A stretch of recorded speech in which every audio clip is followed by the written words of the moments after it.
the European elections, the elections that weren't meant to happen, were they, after Brexit, happen next week, Thursday. And we're going to be speaking to each of the political parties here on Breakfast. Yeah, we've spoken to quite a few already. Today is the turn of UKIP. We're going to talk now to Richard Braine, the party's EU Parliamentary candidate for London, who is in our London newsroom. Good morning to you. Good morning. Thank you very much for having me on. What is UKIP standing for at the moment? Well, UKIP stands first and foremost for complete withdrawal from the European Union, and we've been campaigning for that for 27 years. So we are the real party of Brexit, and with any luck, that is going to be delivered sometime very soon. It is a disgrace that these elections are being held, because they should not be held. It's more than 3 years now since we voted. It's about 3 years since we voted to leave the European Union. And unfortunately, our Parliament has simply wasted the last 3 years doing everything it could to stop us leaving. You're not the only party, though, trying to push for Brexit. There's the Brexit Party, led by Nigel Farage.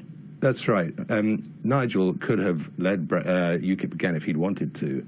The thing is that UKIP has an elected NEC, and it's a very democratic party, and he didn't like some of the decisions that the elected board took.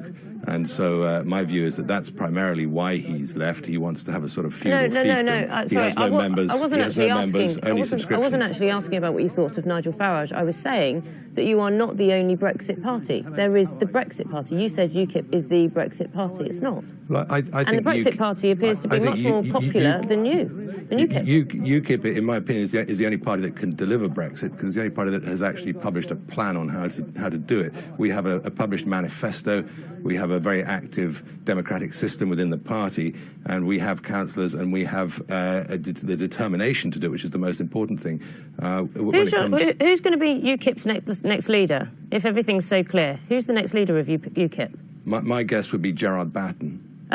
We have a leadership election soon, and I think that the party is very much behind him, and I think he's been a very, very successful leader of the party. His membership is now up to 30,000, and it's growing fast. I see that in my own branch. So I think he's being very successful. I think he should continue. Long may he continue, is all I can say. Mr. Batten has selected a number of right-wing YouTubers as candidates for the European elections, and according to the Guardian newspaper, they encourage followers to join a hate-filled social media platform which is used by the perpetrator of an anti-Semitic massacre that left 11 Jewish worshippers dead in the United States last year.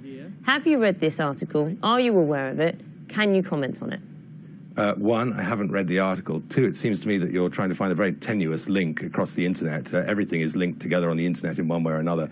But in fact, the YouTubers who have joined UKIP generally are not right-wing at all. That's quite false. I mean, if you look at Mark Meakin, he's not at all right-wing. I would say he was broadly left-wing, in fact. And Carl Benjamin isn't right-wing. I would say he's more or less a liberal, would be the best way to describe his politics. And if people go onto YouTube and watch his thousands of hours of very interesting discourse, they'll see what I'm talking about.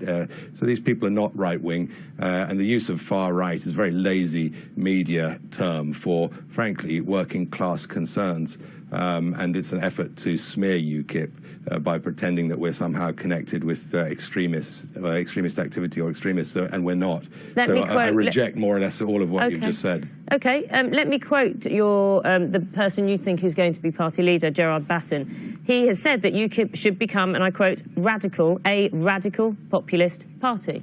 Radical is not the same as extremist. It means that you wish to get to the root of the matter, and that's very important. Margaret Thatcher was a radical. Tony Benn was a radical. So I think you might be misinterpreting the word radical there. Do you think UKIP can clean up its image? Yeah, well, I think that's down to the press. The press obviously has put great effort into the moment at smearing us.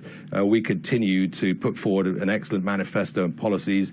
We continue to compete. And in the end, I think that people will recognise that we are a democratic party that's not going to disappear. We are going to be here. We are going to keep fighting at all levels, local, Westminster, EU Parliament if necessary, unfortunately, and we are going to keep fighting. So I think people will increasingly return to the party, particularly when they find that the Brexit Party fails to deliver real Brexit, and we end up with fake Tory Brexit too. I'll tell you why I asked this. OK, you can blame the media. That is your view, and you're perfectly entitled to your view. But the party has suffered a funding crisis. You've been saved from insolvency with public donations. Where's the money coming from now? Well, now we've got 30,000 members, don't forget, who contribute their annual subscriptions. And we also get donations from other people. For instance, we had a very generous donation from the lead candidate for London of the Brexit Party. And I think that donations will increasingly come back to the party. We're not funded by big business or the unions like the Tories and Labour. And we have to rely on real grassroots support. Small business people are very keen on UKIP because we have excellent policies for small business. So I think we will continue to grow. Funding is coming in more and more. And the trough that we had at the beginning of last year was primarily because Mr. Farage had frankly run the party into the ground and supported some very, very bad leadership candidates. So I think we're out of that. He's left the party now, and I think the situation is going to improve for us. Especially as people realise that the Brexit Party doesn't allow members voting, doesn't have a manifesto. Your funding peaked at £7 million in 2014. Roughly, how do the coffers look now in comparison? I can't say, but we're doing fine, and we're in the black, and we're doing fine. So there's no problem there. The membership's growing. That's an important part of our funding.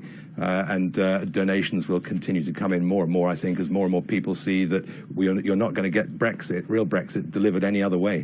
Richard Braine, UKIP. Thank you from UKIP. Thank you very, very much for joining us. Real pleasure. Thank you very much for having me on.